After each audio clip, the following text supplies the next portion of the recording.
Please join me in welcoming Katie McFarland.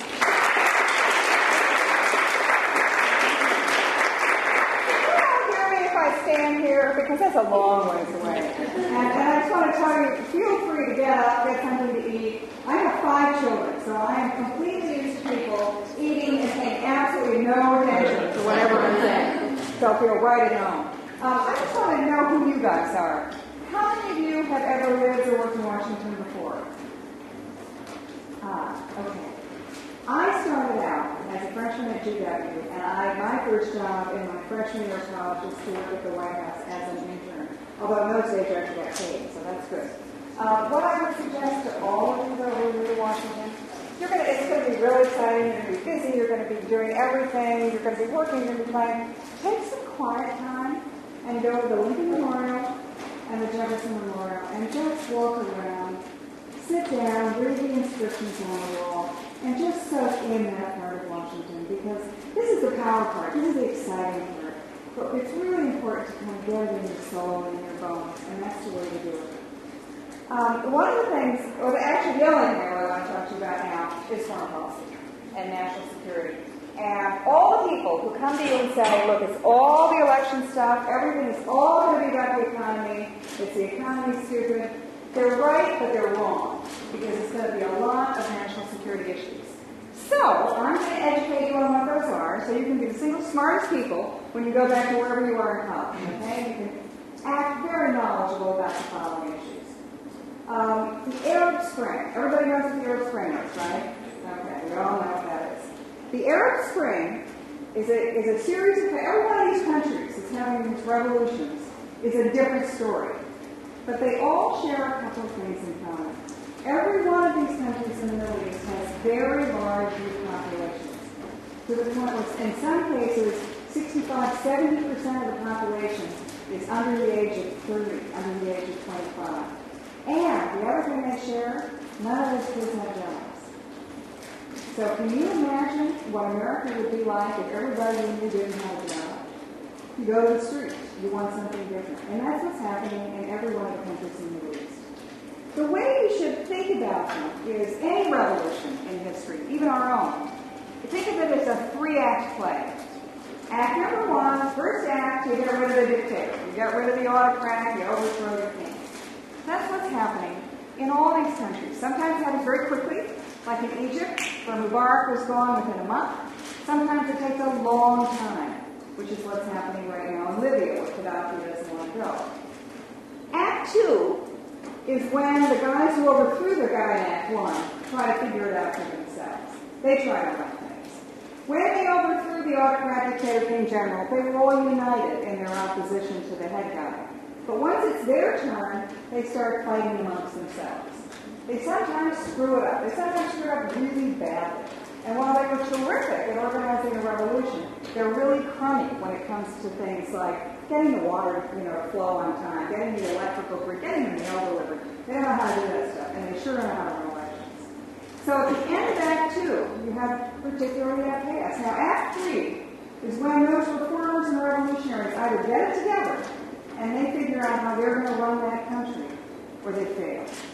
And in that gap, in that vacuum that's created by the failure, comes the single most organized, usually ruthless, often violent group. And in the case of someplace like Egypt, you're going to see that in September, where the most organized group in Egypt right now is the Muslim Brotherhood. Because in Egypt, political parties were outlawed. They haven't had self-government in Egypt for 5,000 years, because they've always been governed by generals and pharaohs and kings. Well, the Muslim Brotherhood was the only organization that was allowed to survive under Mubarak's Egypt. Why? Because it was run through the mosques. They're now primed to do very well in the September elections. And although they say, look, we don't really believe in a caliphate, we're not really Islamists, and we're the young generation, we don't believe in any of that stuff, they have not disavowed their violent roots. They continue to talk about the extermination of the state of Israel, and they talk about abrogating the peace agreement that Egypt has with Israel. So that's Act 3. And we don't know how Act 3 is going to go. It could be that every country in the Middle East that overthrows the dictator gets it together they're democracies, and it's the age of Aquarius, everything is great. It could well be, however, that it goes in the other direction, and that causes us problems. Let me go through the sort of major things you want to be looking at in the world today. I think that the two biggest things that are happening is the rise of Iran, and Iran not having started the Arab Spring, but exploiting the Arab Spring. And the second thing is what's going to happen with the state of Israel, and will it survive, will it exist, will there be another war?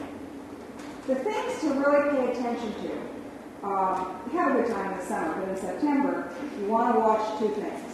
The United Nations is going to have a vote sometime in September about declaring statehood for the Palestinian people.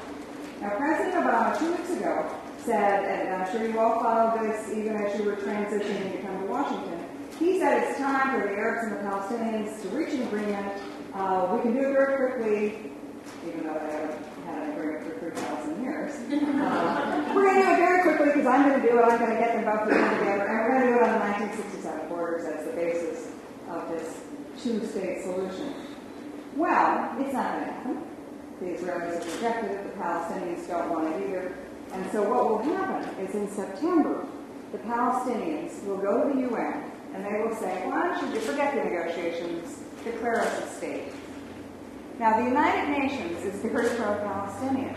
The General Assembly of the United Nations will probably recognize the Palestinian state. The Security Council, which is the top guys at the UN, they're probably not going to grant Palestine membership in the United Nations because President Obama said he would veto that. I mean, we'll see, but I think I'll take him at his word, he's going to veto that for the United States. So Palestine will not be accepted as a member of the United Nations. But at that point, the damage is done. Because the Palestinians will say, wait, the UN recognizes us as a state. The majority of countries in the world think we have the right to statehood. We have had the institutions of statehood being established in the last 2 years by the Prime Minister, Al-Qaeda. We know how we're going to run the schools. We know how to turn the electricity on. We know how to direct traffic in Ramallah. We're ready. And so they will declare their independence and their statehood. The problem is there are thousands of Israeli troops in the West Bank, and they're not leaving without assurances that the Palestinians are really going to be at peace. So I think what you will see in very short order by the fall, by early next spring, is a third intifada, where these Palestinians on the West Bank and on Gaza start lobbing missiles going after the Israelis. It could come in an organized fashion. It could happen spontaneously. What you've seen in the last 48 hours on the Syrian-Israeli border in the north on the Golan Heights is Palestinians are rushing out of Syria to try to break through to Israel. All these things, I think, are a very bad sign. I was on that border at Thanksgiving, and with the Israeli intelligence officers, I was lying on my stomach with the binoculars looking out over the Golan Heights, and the villages, supposedly occupied villages in Syria, aren't occupied. And there are houses there, but they're not really houses. In the basement is where they know that Hezbollah and the extremists have stockpiled missiles just getting ready for the next war. So that's a tinderbox. I think that in September that happens. Now, what else happens in September? Egyptian elections. I think the Egyptians are very likely to elect the Muslim Brotherhood. They will gain significantly, and they have already said that if they're in office, they're going to reconsider that 30-year peace agreement with Israel.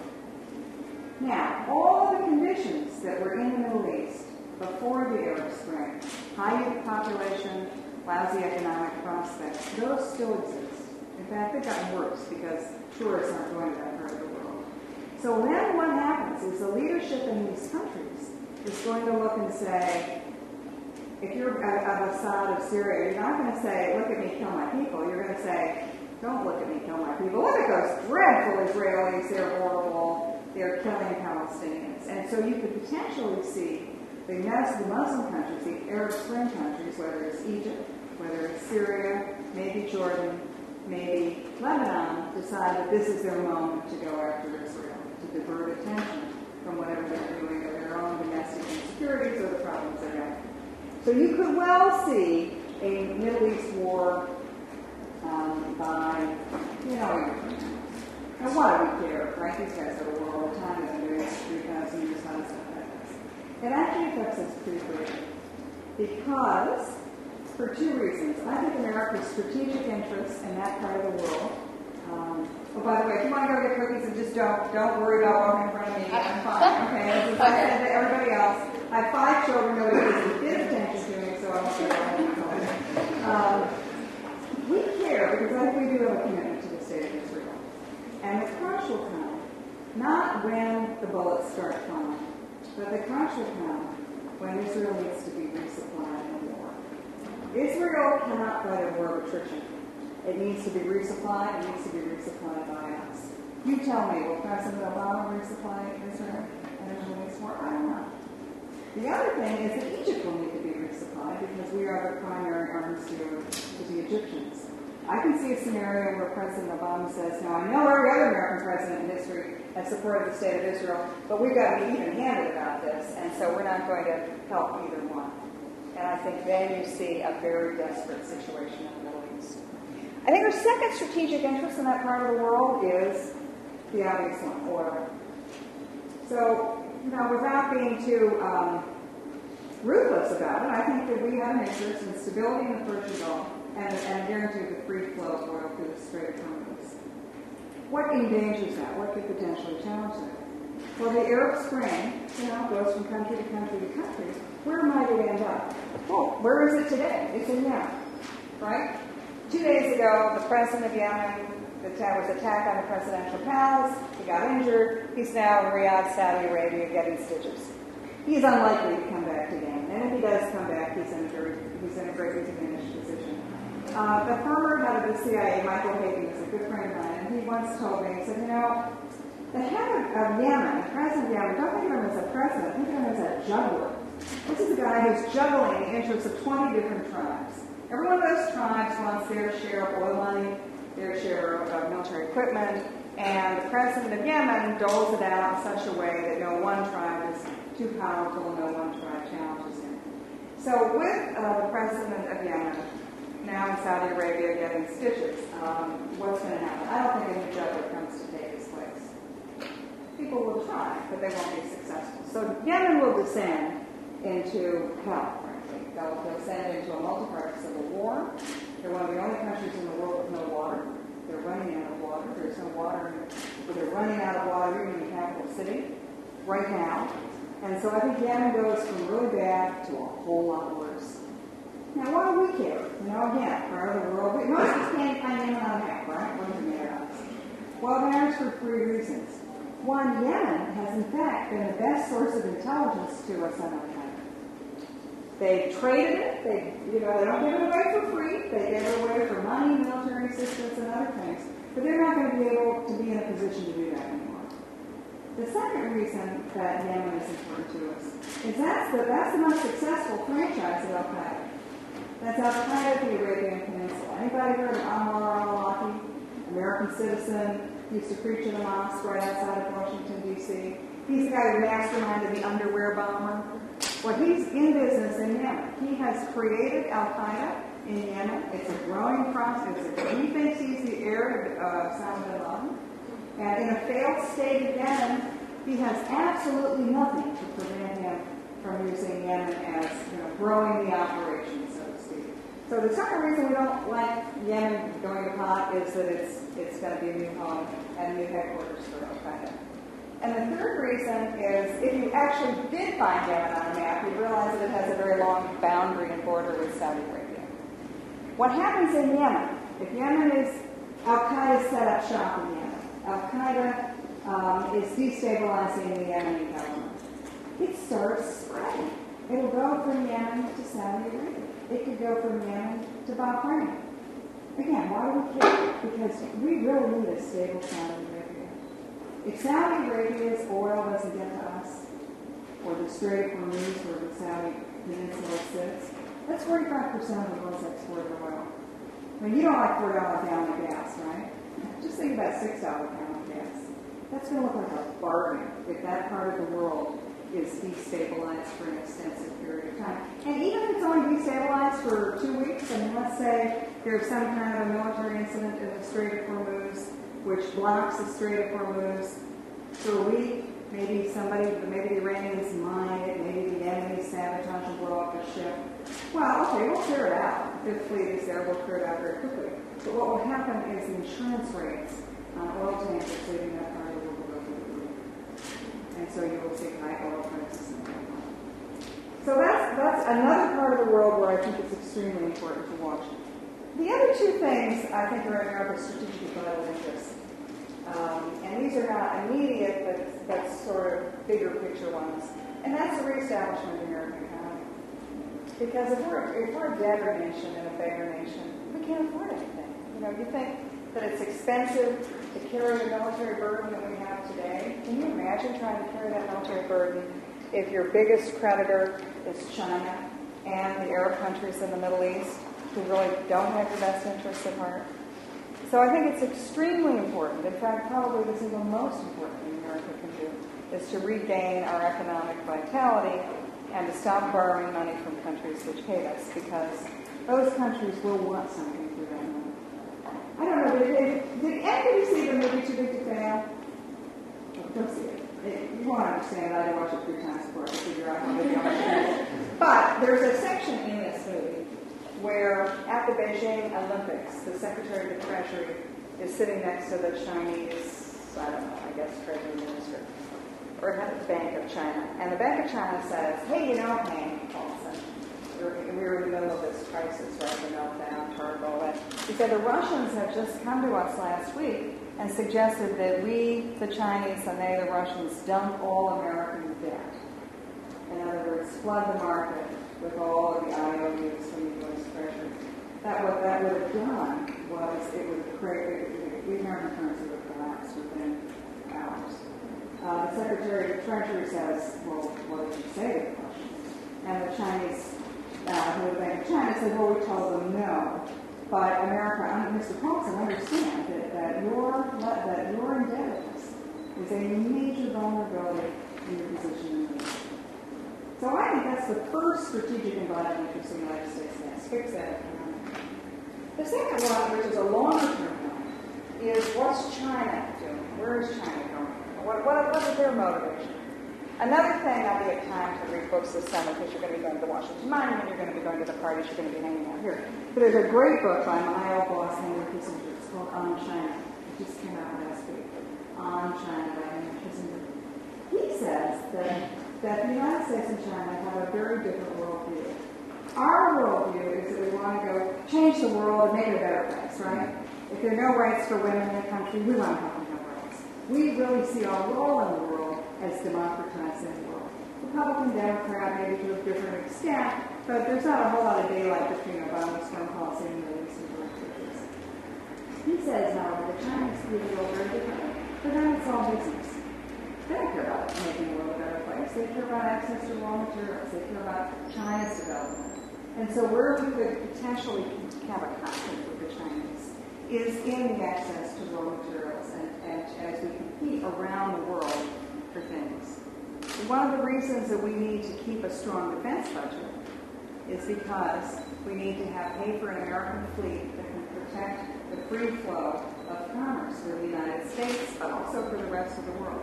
So that's the next vital interest you're going to see is people are going to make the case. We've got to balance the budget. We've got to cut defense.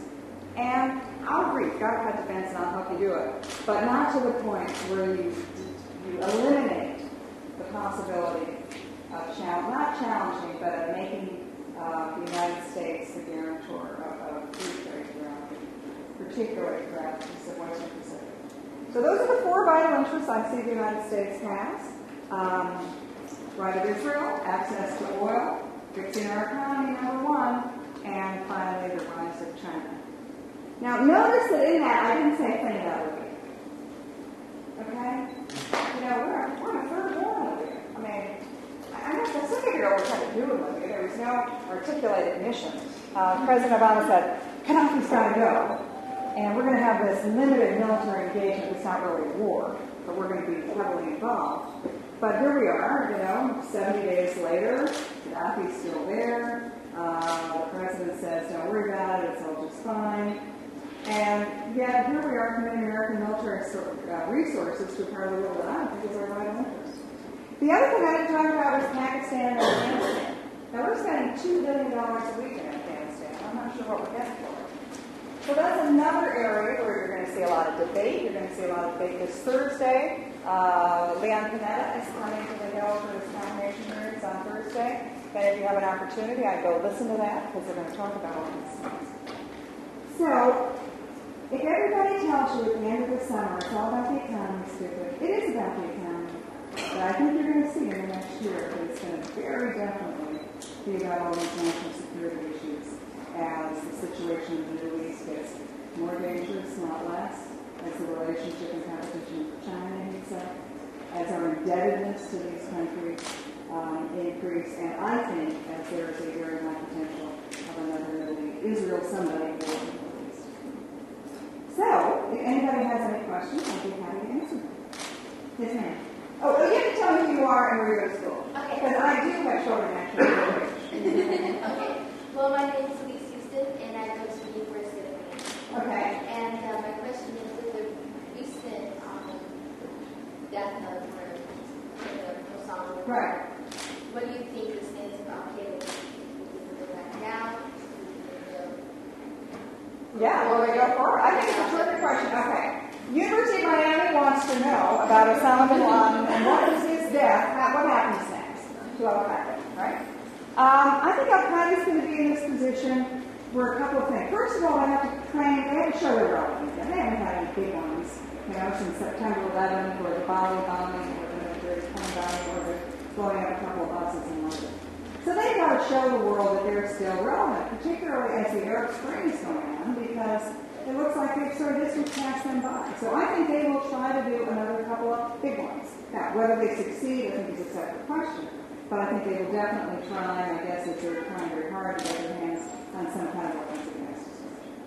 The second thing you'll see happening is, and I mentioned this earlier, that Anwar al-Awlaki, who is the head of the franchise, the Al-Qaeda franchise in Yemen, all these guys around the world are busy saying, I'm the heir of Osama bin Laden. Oh, no, I'm the most important guy. I want to be the worldwide, leader of the worldwide caliphate and movement. Now, so what they'll do is that means every one of these kind of franchises will try to show how important they are. So again, I think they'll try to do stuff. I think they'll try to have, how do they show that they're relevant and important to kill them? So their incentives will be to go around the world or in their region and try to kill people. I don't think they'll be successful, but I think that you will see an uptick in that kind of activity. Now, what are they capable of, Al-Qaeda, with bin Laden? Bin Laden, by the way, we found out, we thought that he was just sort of a figurehead and not that important. It turns out, in fact, he was still really calling the shots, and he was very important. He was particularly important for fundraising. And with him out of the picture, they're going to come on. I think it's going to be more difficult for them to raise money. But what kinds of actions what kind of operations could they pull off? They've increasingly tried to recruit in cyberspace. And if they try to do big operations, we see that stuff coming. We have abilities now to track the movement of money. So anything as big as September 11th, or anything that's going to cost them a lot of money, like getting their hands on chemical, biological, nuclear weapons, we'll probably have some pretty good indications because we'll follow money. What we can't follow is the individual lone wolf. The person who is either all screwed up and then decides to find his way to radical Islam and finds, Anwar al-Awlaki on the internet and decides it's just nothing better than just strapping himself up with some dynamite and going to a local shopping center. You'll see a large increase. If there are any activities at all, it will be these will be Al-Qaeda inspired. These are not guys who are going to go to Pakistan and the training camps, learn how to do all that stuff. These are people who are going to find their way, probably on the internet, to Al-Qaeda, and then they're going to be self-radicalized, and they're going to be encouraged to go out, find your own fertilizer, set up your own bomb. In fact, there's and this is a fun, it's actually kind of a weird fun thing, but in my line of work, people think this is fun. You go on the internet, and there's something called Inspire Magazine. It's the Al-Qaeda online magazine. It's it's a lifestyle magazine. It's like Martha Stewart Living, if you're an Al-Qaeda. And so it talks about things like, how to decorate your apartment. And then the lead article in the last issue was how to build a bomb in the kitchen of your mom. Right? So how to go to mom's kitchen, pull things off the shelf, and go, figure out how to build a bomb. Not a big bomb, but, enough to take out a couple cars. So I think that is the direction Al-Qaeda goes in. I don't think they're finished, but I do think they've been greatly wounded because bin Laden was important to them. But I think the real significance of bin Laden's death is what it shows us about our relationship with Pakistan. But this guy was living in a safe house. I talked to one Pakistani journalist who's from Abbottabad region, and he said, we always wondered about that building, and there's a building that overlooks it that a Pakistani army major lives in. He's an active duty major. He's a medical doctor, and he's a kidney specialist. Well, it's not bin Laden had bad kidneys. So this is probably the doctor who lived right next to the safe house of Osama bin Laden. So whether, it was the president of Pakistan or the head of the Pakistani military that knew that he was there, okay, so maybe there's some plausible deniability. But the guy was living in a safe house. Now why? Why would Pakistanis tell us that they're trying to go around to get Osama bin Laden and then be protecting him?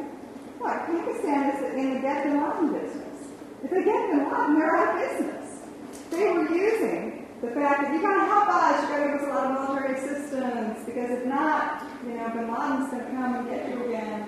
And so it was in their vested interest to keep Osama bin Laden not, doing stuff, but alive and well. So I think what it has done is shown us that we need to do a little bit of rethinking about that. Okay, yes, sir? I'm from the University of Illinois. Okay. I was wondering, what's your opinion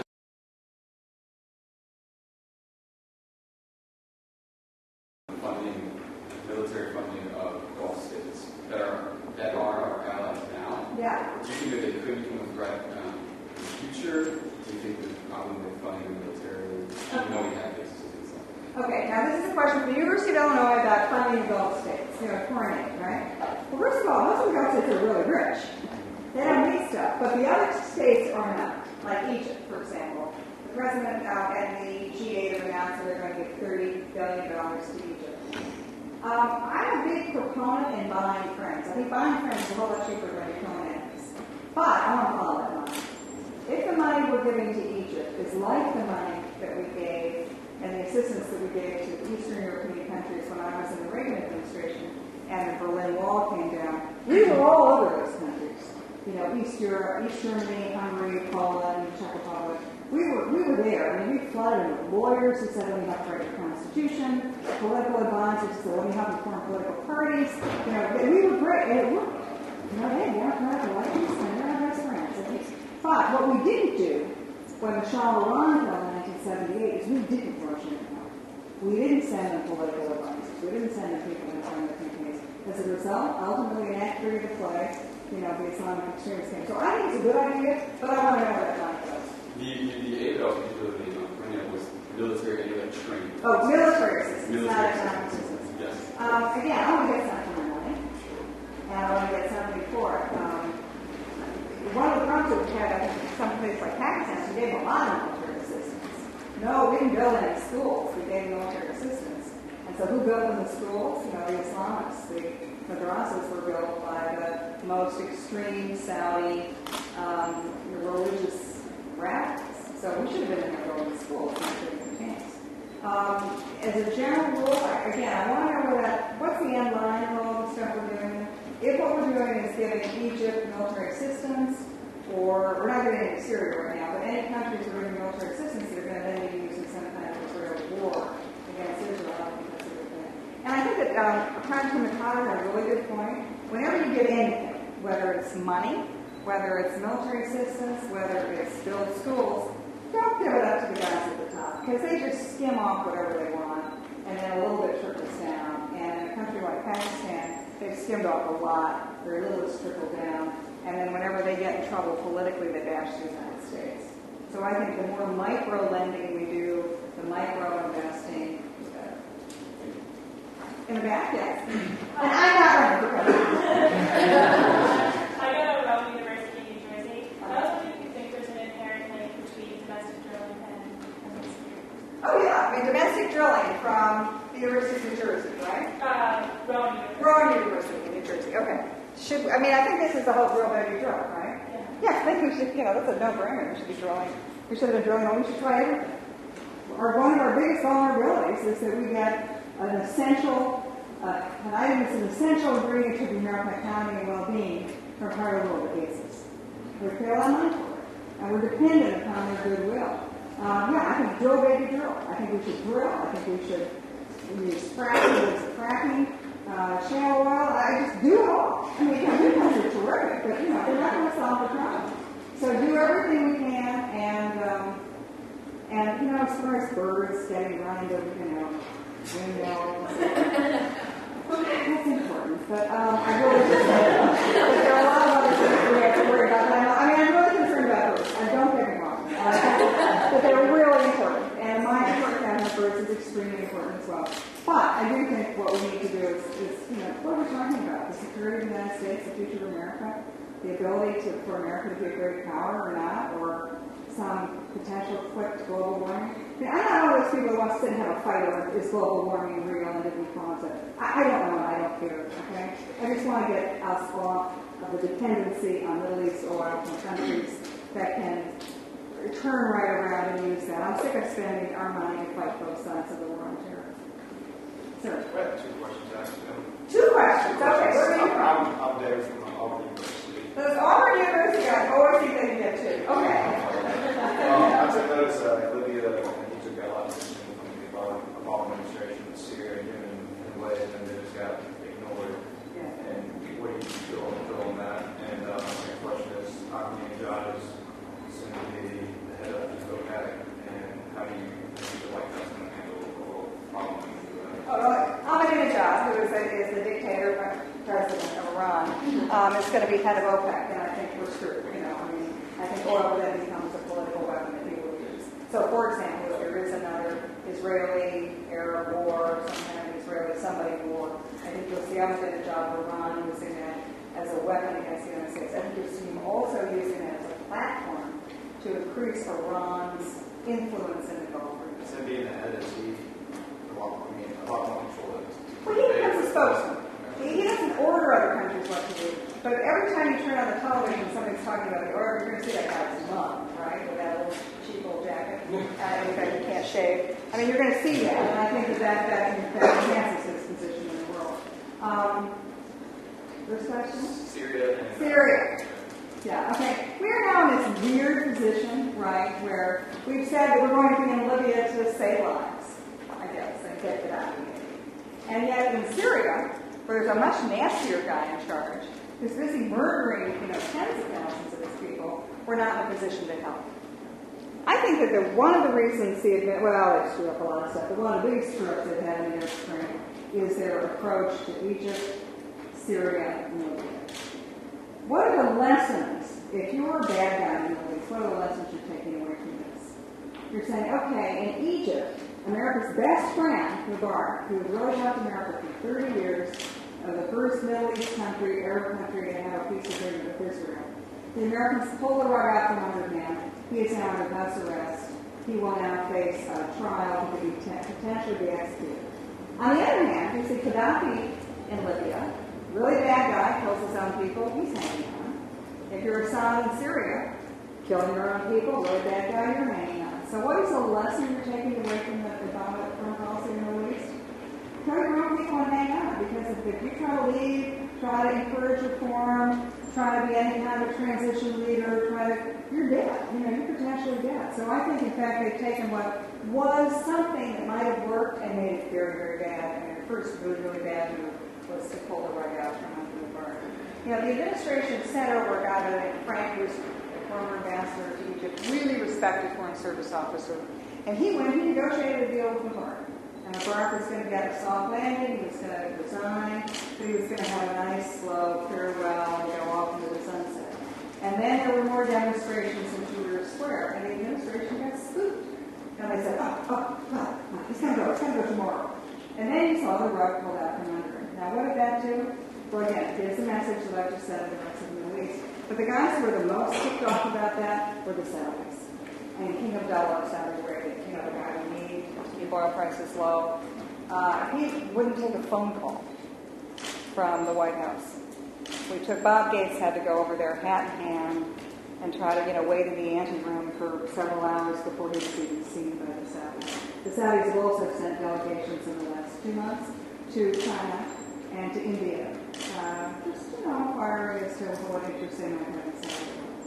So those are the two, that mistake plus, as I said, Libya was, I don't know what we're doing, it's a stalemate, so Gaddafi's going to just hang on forever. He may eventually go, but at what price? The United States looks completely into it. Here we've got some guy, the President of the United States says he's got to go. We have a military operation, which we can't seem to bring to fruition. And this was the military of the United States advised against it. The intelligence community said, President Obama, don't do this. But he did it, and now we're hung out to dry. And I think it sends a very bad message to all those other dictators who are trying to figure out what they should do next. Yep. I'm going to be clear about solution when they use plans in Japan. Germany doesn't want to use nuclear power. What do you think about this? And when the news covered of meteorologists talking about nuclear fission on the news, and it's coming at one of the very scientific ones. What do you think about this? Where are you from? Oh, I'm from GW. Oh, okay. I'm from GW. What do you major in? Security policy. Oh, good. Okay. I majored in Chinese. Okay, so the question is, for the nuclear energy. The Japanese obviously had whatever could go wrong did go wrong, and I think they handled it very badly. And so what's the world reaction to it? Angela Merkel of Germany has said, okay, that's it for us, throw off nukes. They are not turn on some of their power plants. The sort of cut to the bottom of it, the real crisis for Germany, and I'm not sure they're going to really go through with it, because they get a third of their electricity comes from nuclear power. If they got to substitute that for something. And I think what they will initially, they're not going to start burning coal, right? That pollutes the atmosphere. The Germans hate pollution. They're real green. And so they're not going to do that. So what they're going to have to do is get energy from Russia. And that puts them into a place of real vulnerability to the Russians. So I think that decision on Angela Merkel's is completely political. Completely to say to her people, see those Japanese screwed up nuclear, we have a life nuclear anyway, we're going to get off nuclear. But I don't think they figured out sort of how they're going to get there. To me, it smells an awful lot like Barack Obama sitting down at the Oval Office desk, his first day in office saying, I'm going to close Gitmo. Well, here we are, I'm so good ahead of that. So I think that and then as far as the newscasters, nobody really able to explain fission and fusion. I spent hours. I used to teach that nuclear stuff at MIT, and I spent hours with nuclear experts trying to figure out how to describe it, so I could go on Fox News and make sure that somebody wasn't going to fall asleep when I talked about nuclear. The bottom line is the Japanese had Plan A, they never had Plan B or Plan C. Plan A was we're going to cool our nuclear stuff, our nuclear material, and we're going to cool it with generators. And if the generators fail, well, we're not sure what we're going to do. And the generators sure enough failed. And Plan B is, and they had other generators, but the problem was that the generators were right next to the stuff that was failing. So the stuff that failed because of the earthquake was also failed. So they really didn't have it. They hadn't thought that one through real well. They didn't really have Plan B or Plan C. But, okay, so even then, but what they didn't do was they didn't realize the ramifications and the difficulty of the problem in enough time to really then take severe, extreme action. Now, one of the people, actually my husband, is an investigator, he tried to explain it. He's done business in Japan. He didn't understand. The Japanese are like accountants. They don't want to put something from this column and put it into that column once it's actually happened. He said Americans always like to look at it and think, oh my gosh, this is our scenario, that's our... And so for us, if we think, there's a nuclear power accident, let's evacuate everybody. Let's make sure everybody has a plan. We can't go into action almost too soon. And the Japanese, they wanted to wait until they really knew that they knew that their reactors had failed. They were waiting to see, if they didn't find 100 people, they didn't assume the worst, like they were dead. They just said, well, we haven't found them yet. Now, if we lost 100 or 1,000 people, what would we, oh my God, CNN would have been all over it, MSNBC. We would have been there with 200 reporters covering everything, and we would have assumed that they had been, irradiated. That's just how we approach it too much. So I think that the real problem that the the Japanese had is, from our point of view, they didn't react the way we were reacting. And now we look at it and say, now, what does it do to Japan? I think Japan, poor Japan, I mean, talk about biblical place. I mean, they've had 10 years where they've had an economic stagnation, and we're about to have another 10 years and it's going to be even worse. What I worry about from our point of view is Japan owns a lot of U.S. debt. China owns a lot. Middle East oil countries own a lot. The Japanese own a lot. Are they going to have to sell that, treasury bills, to sell that to rebuild Japan? And if so, it puts a lot more pressure on our economy. Let's have a lady. Okay. Hi, I'm Taylor Knight from the University of Missouri. What do you think is going to be our break? Like, oil, stop receiving oil, and Middle East and start to go there? What do you think is going to be? That's a great question. And this is the University of Missouri, right? Okay, what's the break point at which we realize we've got to build 80 drills, right? Fox, actually, I had dinner with President Fox News on Saturday night. We had the same, we were talking about the same thing. And he said that the polling that he'd seen indicates there's a break-even point where we're at $4 a gallon, right? Nobody likes it. $5 a gallon, people get angry, and they stop going to the movies, they don't do as much driving, and start $6 a gallon, they're in the streets. They really just, they're really angry. So I think that $6 a gallon, people are in the streets, it's going to be real big. So just keep looking. What do you got? There's your time for one more? One more? Yeah, one more. You've been sitting so patiently in your both. I graduated from the University of Tennessee just recently in economics. Yep, I have one offer at least. Wow, that's terrific. Your parents must be thrilled. Just a little bit. Yeah. And I graduated in economics and public administration. You mentioned briefly about the U.S. economy and the global economy itself. Given the fact of the dependence on the U.S. dollar from the whole world, and in certain cases some countries pegging the U.S. dollar to their currency, and Barack's inflationary policy and the devaluation of the U.S. dollar. Right. Also the fact that our country spends more money on imports than we actually export individual goods. I guess, how do you see in regards to foreign policy itself? Would it not be just more of a better idea to actually pull back funding for foreign policy and spending money so that these countries can actually start investing on us again, fix our own problems here, try to build up the U.S. currency? That's a very sophisticated question, and I'm probably not sophisticated enough to give the answer. That's sort of how should we deal with foreign countries because we're not making stuff anybody's buying anymore, right? The world economy is pegged to the dollar, so we have sort of an unfair advantage that other countries don't have. We have a little more of a buy for fixing our own economy. What should our policy be towards these countries? I think that what America needs to do, and I want to end this way because this is something I've really been struggling with in my own mind. Never in the history of the world has a country elected people who have said, let me make your life more difficult. And if any of our leaders are really honest with us, they're going to say, vote for me, and I promise you I'm going to cut spending and raise taxes. I'm going to make sure you don't get to retire when you're 65 and you're 67.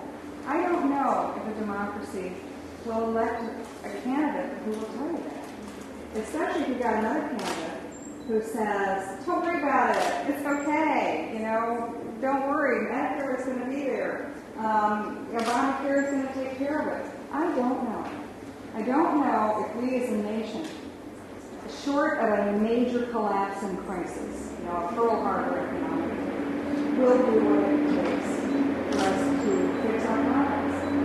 But I can tell you that if we do figure out, if the right leader comes along, if the crisis precipitates it, and you have old folks, who are saying, okay, I'll retire when I'm 67, or you have military people who say, I'll pay a bigger copay, or you have, people who have been unemployed for 3 years and have still got unemployment insurance.